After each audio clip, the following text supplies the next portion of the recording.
Yama.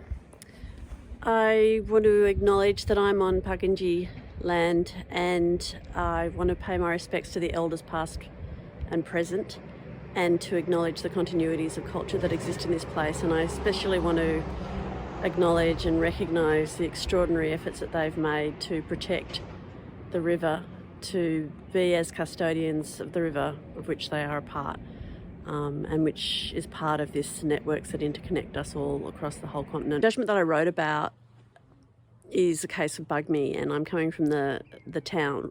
I'm actually in the town that he grew up in at the moment, Vulcania. In the judgment that I do, I tackle a few different topics that have increasingly become obvious to me, and took me a lot of hard work to actually see myself because of my own participation in the criminal so-called justice system, better named a criminalisation system because it's very good at that.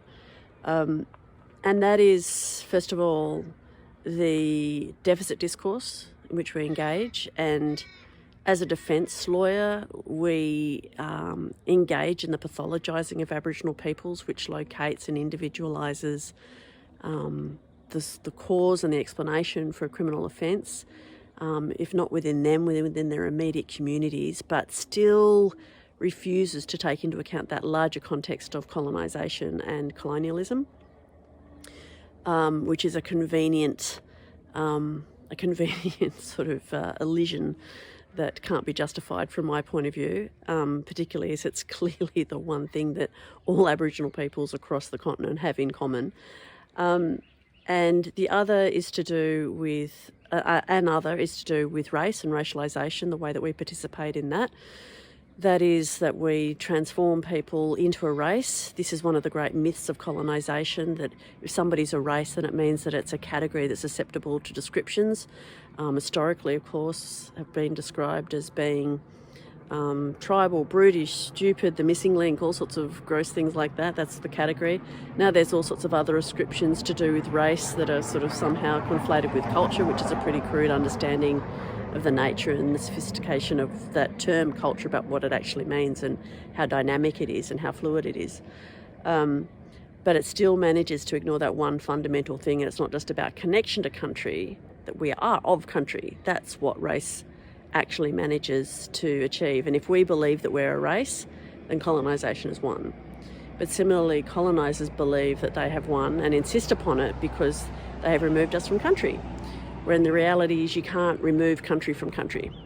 That's why, Aileen Moreton Robinson talked about that when she's written about the white possessive and this discomfort, this continuing discomfort that colonisers have, that no matter, even if they remove people from country, even if they're in a prison cell, they're still actually of country. Another really important aspect is about responsibility and positionality, and the fact that lawyers refuse to do this. And now the culture within law resists truth-telling and continues to reinscribe colonising state law and infrastructures. That is, it continues to support that culture of not confronting the participation of law in the violence and the removals of First Peoples from their places, from their families, from their responsibilities for the destruction of knowledge, passing on of knowledge about place, etc. There's a refusal to admit that, and one of the things that I really push for in the judgment as a strategy to address this is that judges themselves begin to acknowledge their own positionality, rather than putting themselves in this sort of omniscient, godlike, oracular position, which is the great tradition of the Judeo-Christian courts that have been transplanted over here, this pretense that they can actually declare with authority and neutrality the truth to deliver justice.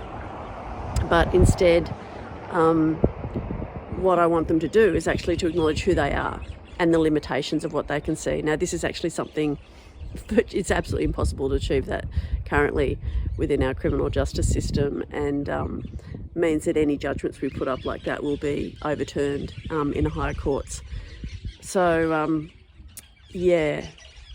So I guess the thing is, for me, like I was really surprised, despite my experience as an appellate lawyer some time ago now, but how astoundingly uncomfortable I found this process, because there are so many things that I discovered within me that had been cultivated in me through law school and then through legal practice. So much ideology, but also there's something that's actually incorporated into my being now as a state lawyer, that it was really existentially quite challenging to write the judgment, and I was also frankly fearful of what my friends, my colleagues, former colleagues in the profession, many of whom are now quite senior barristers and are on the bench, because it's very critical, frankly. But I come from a position of somebody who's in the same position as them. I've participated in that, but I guess I do have a relatively unique position. There's so few of us who are actually criminal lawyers who practice, who are First Peoples. But having that simultaneously, that insider and outsider perspective on the practice. So I did actually lay myself bare somewhat, in that I did describe myself and my childhood, and the way that I disclosed my standpoint was by mapping out the different advantages that I'd had. And part of that, which I didn't mention, is a marker of skin colour and appearance, which is this freakish passport. It's a very uncomfortable, prickly passport to be carrying around in your back pocket. But but it's certainly something that I didn't have to endure, and I also didn't have to grow up in a place like Wilcannia. I had an opportunity to practice for a short period of time in northwest New South Wales, especially in a town called Walgett. And the constraints that operate on everybody in that place, that are driven by race, notions of race, the way those imaginings are captured by that race is somehow identifiable through appearance, etc. It really constrains the possibility of beautiful constructive relationships that could be there, particularly when you're in the places of these astounding rivers that flow through the west of New South Wales. So the judgment itself, it's written as an imagined additional dissent judgment. The first iteration I really tried to take law seriously, but it just got to the point where I just couldn't do it, because part of that was because of rules that are in place which actually aren't just, and they're not logical, and they're not reasoned, but they're actually just rules that would mean that the appeal could never get up on the grounds that I propose.